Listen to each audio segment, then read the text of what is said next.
Alright y'all, welcome back. It's Albert LaBelle once again. The lock we're going to take a look at this time around is another of the puck locks from LSI Depot, or Locking Systems International, /lsidepot.com.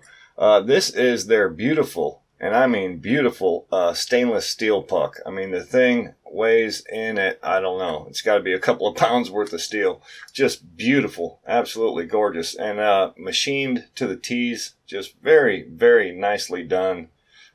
Beautiful lock. This one is, it's got the Cobra 7. We visited the Cobra 7 in a previous video, but we opened it real quickly with one of these tools right here, the tubular lock picks. This time around, we're not going to do that. But like I said, it is the Cobra 7, meaning it's got 7 sides to that centerpiece there, and also the inner part of the key. We discussed, whether that matters or not. I don't think it really does personally, but yeah. Any hoodles, that was another video. So yeah, what we're going to do this time around is I'm going to actually slap it in the vise, and we're going to pop this one by single pin picking it. And I do want to feature this tool that I designed. I simply just made it out of one of these. Let me come around here. One of these tension tools we get when we buy lockpick sets. You end up getting like bags of these things, and I get a lot of them. So I just simply took one of those, and I was stumped trying to tension locks like this one and others, because you've got to get underneath. You get something to point with underneath this top part of the housing to tension it, because there's really no other way to tension the lock. So all I did was kind of looked around my lock shack here, and I found a tension tool, and I ended up just looking at the key, and I was trying to mimic that little finger, if you will, on the key right there. So I'm looking around, like I said, and different things, and I picked up one of these tension tools, and I'm looking at it, and I thought maybe I can just fashion it in a way to kind of copy the little finger on that key. And that's all I did right there. I wanted to get a tight bend though, so what I did is I heated it up with a torch, and I got a real nice tight bend. I double-sided this one. I did it on both sides. I got a real tight bend, as you can hopefully see there. Nice tight 90, and then I grinded a little bit down into a finger. You can see that right there, and it just mimics, again, that little finger on the key right there. That's all I was trying to copy, just like that, and I'll tell you, it works a treat.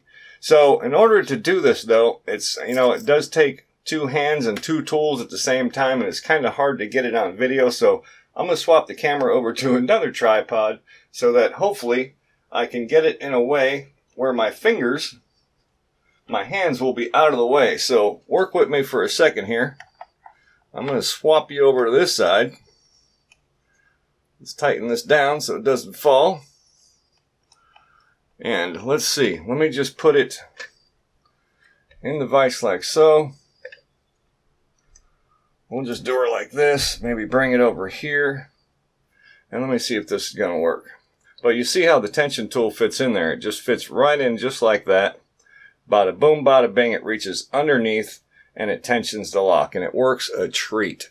So let's see if we can't get a good shot of it though.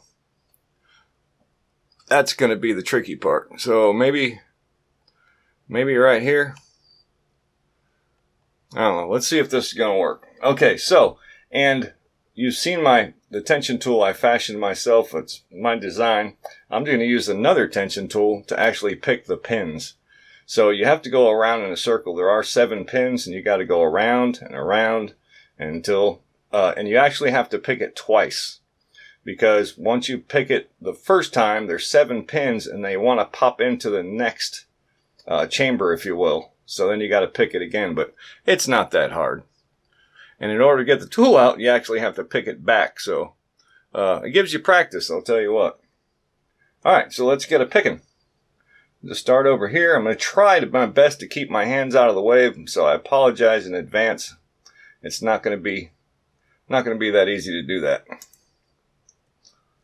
Around and round we go. Just going to follow it around. like so. And you don't want to force the pins. If they don't want to go, don't force them. Just work it. It's going to open when it wants to open.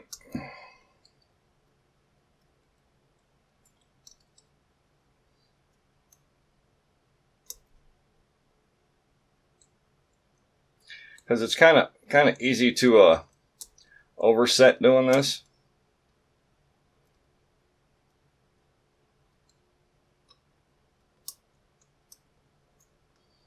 I feel like we're getting close.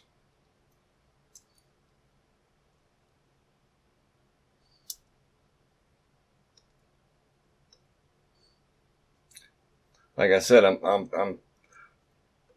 think I'm exhausting myself more trying to stay out of the way of the camera than I am picking the lock.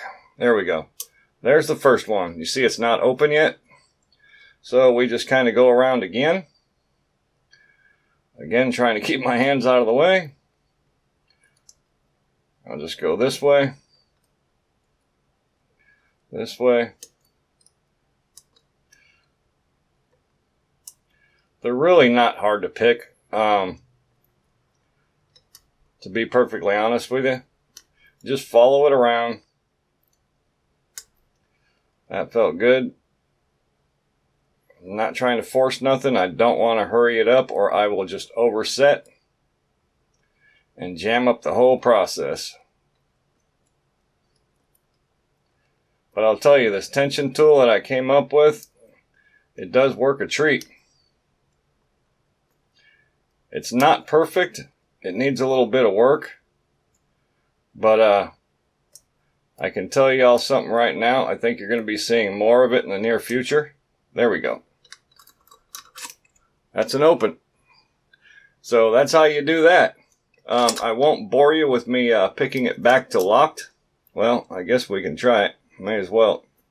You've seen it was unlocked, so now I'm going to pick it back to locked, or the locked position, so I can get my tension tool back out. Because the way it fits in there, it does get stuck under there until the lock comes back to the original rest position, if you will. Just follow them back around just like I was picking it, because I'm essentially picking it just in reverse. Just like that. And the tension tool comes back out. So there it is. I just wanted to show that off again. You know, hey, if you're stuck, just look around your lock lab and see what you can come up with. That's what I came up with. And I'll tell you, as you can see there, the proof's in the pudding, baby. All right. So that's it. Thank you all so much for tuning in. If you're not subscribed yet, please do so. And I'll give you another nice shot of that beautiful stainless steel puck from LSI Depot. It really is nice. I mean, even the machining on it, very, very nicely done. So there you go. Big Al signing off.